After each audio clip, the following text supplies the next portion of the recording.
On December 24th, 2024, a spacecraft roughly the size of a car flew directly into the atmosphere of the Sun. Not near it, into it. It was moving at 430,000 miles per hour, the fastest any human-made object has ever traveled, fast enough to get from Washington, D.C. to Tokyo in under a minute.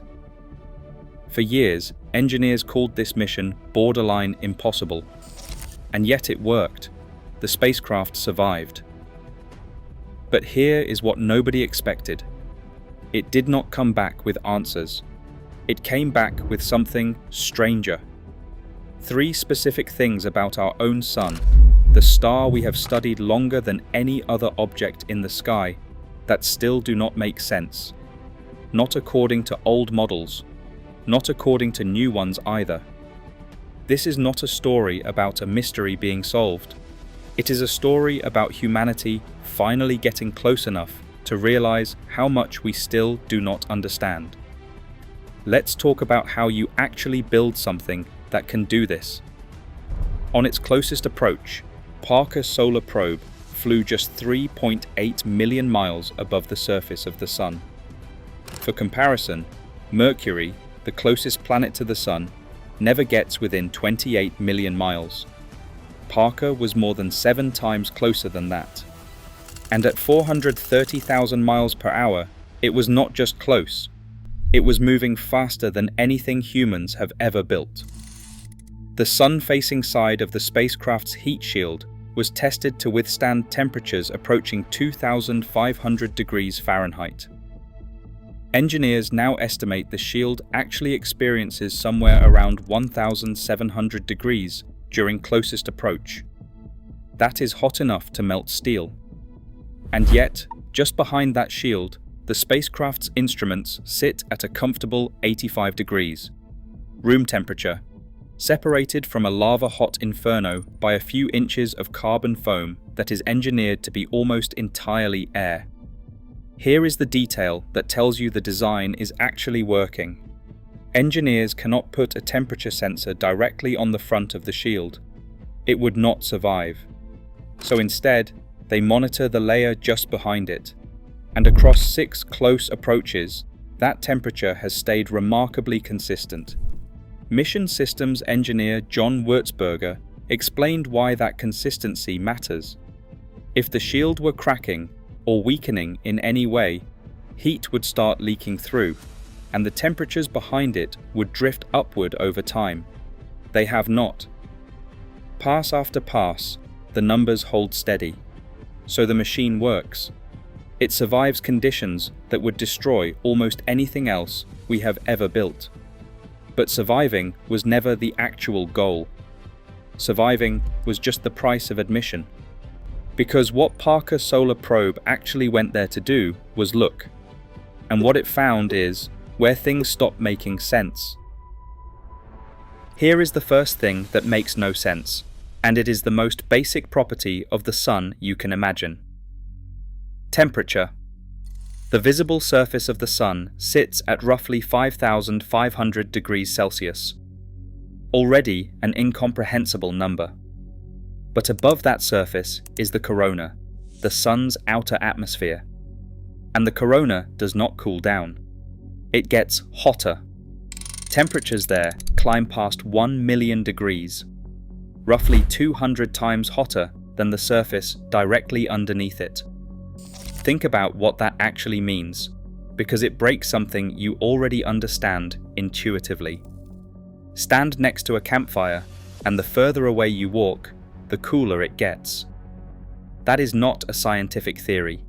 It is just how heat works every single time, in every situation you have ever experienced. The Sun does the exact opposite. Move away from its surface, out into the corona, and the temperature does not fall. It explodes upward. This is called the coronal heating problem, and it is not new. Gary Zank, a co-investigator on Parker's sweep instrument and a member of the National Academy of Sciences, put it plainly. For over 50 years, since the dawn of the space age, the heliophysics community has grappled with this exact question. How does the corona get heated to well over 1 million degrees? 50 years of spacecraft, telescopes, and some of the best physicists alive, and the honest answer has remained the same. We don't fully know. So here is the part that matters most, and where a lot of coverage of this mission gets it wrong. Parker Solar Probe did not solve this. Noor Rawafi, the mission's project scientist, said it directly. We know there is interesting physics heating and accelerating that plasma. We still cannot say precisely what that physics is. Read that again, because it is remarkable. We built a machine that flew through the actual atmosphere of a star, closer than anything ever has, and the answer to the single most basic question about that atmosphere is still, we're not sure yet. The most studied object in our entire sky, watched by civilizations for thousands of years, and its most fundamental thermal behavior runs backwards. And that turns out to be only the beginning, because Parker also found that nobody actually knew where the sun's atmosphere even ends. Before Parker Solar Probe, there was a boundary out there that no human instrument had ever directly touched. It is called the Alfvén critical surface, and it marks the point where solar material finally breaks free from the sun's gravity and magnetic grip and becomes something new, the solar wind. From a distance, using remote imaging, scientists could only estimate where this boundary might be. Their estimates put it somewhere between 10 and 20 solar radii from the sun's surface. That is not a small margin of error. That gap spans millions of miles. Nobody actually knew because nobody had ever been there to check. Then, on April 28, 2021, Parker Solar Probe crossed it. For the first time in human history, a spacecraft passed below that boundary and directly touched the sun's atmosphere. And what it found broke the assumption everyone had quietly been making. The boundary was not a smooth sphere. It was wrinkled. Spikes and valleys, uneven in every direction, like nothing anyone had modeled.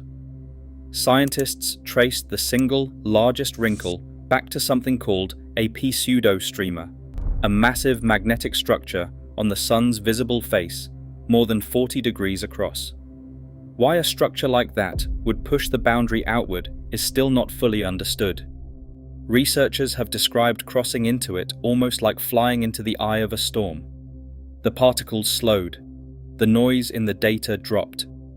For the first time, the spacecraft had entered a region where the sun's own magnetic field was strong enough to actually trap the plasma around it, rather than letting it stream freely into space. So now there are two things breaking our expectations at once. The temperature runs backwards, and the edge of the sun, the boundary that defines where the star effectively ends, is not even a fixed shape. It shifts, it bends, and it does not match a single clean model anyone had built. And that still is not the strangest reading Parker sent back. To understand the last and strangest reading, you need to know about one more thing Parker found along the way. Something nobody had predicted in this quantity. As Parker flew closer to the sun, its instruments picked up strange zigzagging reversals in the sun's magnetic field. Scientists nicknamed them switchbacks, because that is exactly what they look like in the data. The field flips direction, snaps back, flips again, like a mountain road doubling over itself. And close to the sun, Parker found them everywhere. Far more of them than any existing model had predicted. The field's instrument eventually traced where they come from. During one of Parker's close flybys, the data showed that switchbacks line up with magnetic funnels on the sun's surface. Those funnels sit between structures called supergranules, enormous bubbles where hot plasma rises up from inside the sun, spreads across the surface, cools, and sinks back down. The geometry of these funnels strongly suggests that something called magnetic reconnection, essentially the sun's magnetic field lines, snapping and reconnecting, is part of what powers the solar wind outward. But notice what that finding actually gives us. It tells us where switchbacks are made.